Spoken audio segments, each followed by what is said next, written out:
Hi everyone, welcome back to Miss Henley's porch. I just got back from the gym and now it's kind of like a routine. I go to the gym, I come home, I have my lunch, and then I sit on the porch and I read. So we are reading chapter 12 today in Pax.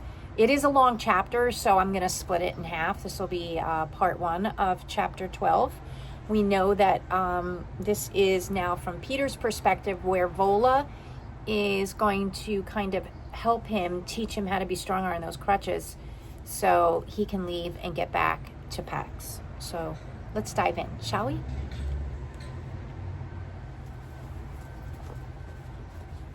All right. You coming in, or am I just holding the door open for flies? That's funny. That's something my mother used to say when I was younger. Peter dropped his pack. He rebalanced himself on the crutches and stared at the log cabin. These trees grew here? It hadn't been a question, but Vola nodded and pointed uphill. Spruce, from top of Mason's Ridge. Lincoln logs. Is that what you're thinking? Sort of, but it wasn't. Peter reached out to touch one of the logs. What would it feel like to make something so consequential? To cut timbers and watch them fall out of a clear blue sky and roll them down to a clearing, your hands sticky with sharp scented pitch, and then to lift them into place, notched and stacked one over another. Yes, just like the toys that had been his favorite in kindergarten, the old set in the tall cardboard canister, and end up with a home. You built this? So Lincoln logs, you probably don't know what Lincoln logs are, but they were toys when I was younger, and they actually look like little logs, and you could build little buildings with them. So she's actually living in a log cabin made from the trunks of the trees. No, before my time. Now come in, I don't have all day. Peter still didn't move. What are the conditions you said? You tell me when we got here. Oh, that's right. Remember the 3 conditions she said she would help with? But there were 3 conditions. I completely forgot about that. Vola sighed and stepped back down onto the slab of granite that formed the front step, letting the screen door clap shut. She picked up a jar of seeds, and a cloud of birds fluttered down from the trees to surround her. She filled a feeder that hung from a corner rafter before turning to answer him. Number 1, I don't want anyone coming around here. So there's that's peculiar. It's strange, right? I live by myself for a reason. You write to your grandfather and tell him whatever it takes to make sure that nobody comes around here. Besides, it's only fair you let your family know you're not dead in a ditch somewhere.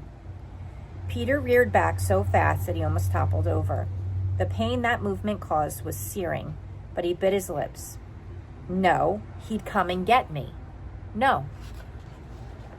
Condition number 1, non-negotiable. She scooped a few seeds from the jar and held out her palm. A chickadee left the feeder and settled on her fingertips. He pecked at the seeds, and when they were gone, she tossed him back into the air. She turned back to Peter. Number 2, you're going to tell me why you're carrying that bracelet. Peter glanced down at his pack and felt his cold heart clench to protect what was so private. Why? Because I'm curious about you, and you can tell a lot about a soldier by what he carries into battle.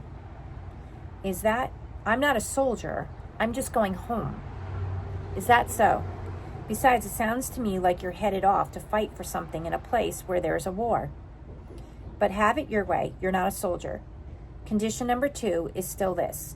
When I ask, you're going to tell me why you've brought that bracelet with you. Why that in particular thing. The truth. That's the rules here. Agreed? Peter nodded. His right foot throbbed. His left leg ached from the extra burden, and his shirt was sweat-soaked from the excursion of hobbling the 100 yards from the barn. But he stood his ground. And number 3, you're going to help me with something. I see that. Look, don't worry. It's just a project needs a second person, that's all. But I'm not ready to tell you what it is yet.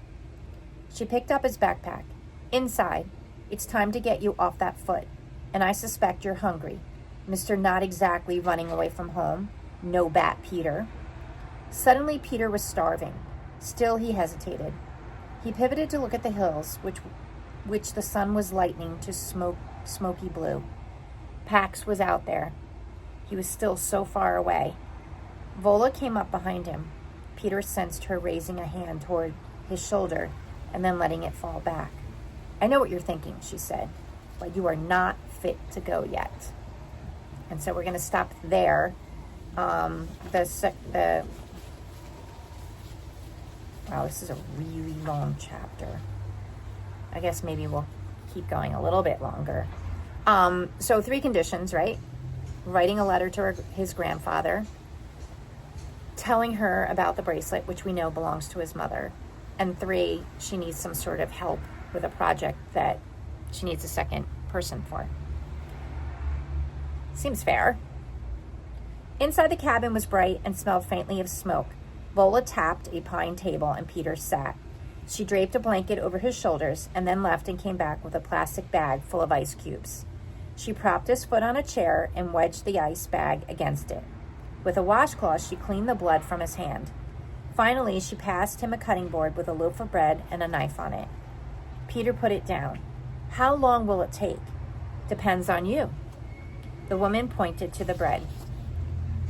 "What? You can't use your hands either?" "Slice that up." "How long?"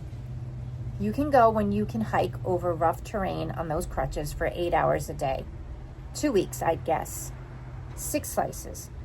"You don't understand. He won't survive." Vola lowered her head to glare at Peter. She yanked her thumb to the wall behind him. "Number 11. Peter twisted around. A jumble of index cards was thumbtacked to the wall. "The Gulf Stream will flow through a straw, provided the straw is aligned to the Gulf Stream and not at cross currents." He read aloud from that one with an 11 scrolled over it. "What is that supposed to mean?" "It means align yourself, boy." "Align myself?" "Figure out how things are and accept it. You've got a broken foot. Broken. The deal is you stay until I say you're ready. I told you my conscience is stretched to its limit, so that's your choice. Stay here until I say, or go back to your grandfather's now." "You changed your mind about that?" "No, but..." "Then accept it, eh? Now slice the diableman bread." Peter started to argue, but then closed his mouth. He wasn't staying for any 2 weeks, but obedient and helpful was the safest play for now.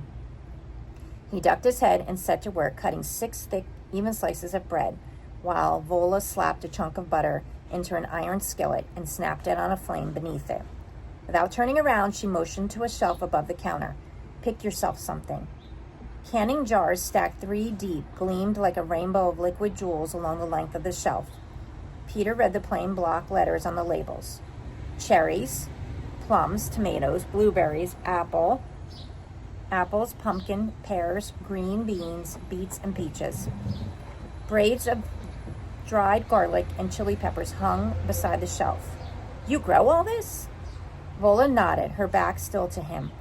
"The trees that run along your stone wall are in bloom." "What are they?" "Nearest the wall?" "They're peaches." He pointed to a jar near the end. "Peaches," he said. "Please, ma'am." Vola opened a jar and handed him a fork. There's a twig in it or something." And we're going to stop here for the first part of chapter 12. So again, three things he has to do: write a note to his grandfather, explain the bracelet, help her with this project. And she's saying it's going to take about 2 weeks for him to be able to maneuver on those crutches out there to try to find Pax. And of course, he's extremely worried because he says he's going to die out there. You know, he's a pet. He doesn't know how to survive out in the wild. But we know that Pax has attached himself to a family of foxes. So we'll find out what happens in the second half of chapter 12 tomorrow. Have a great day.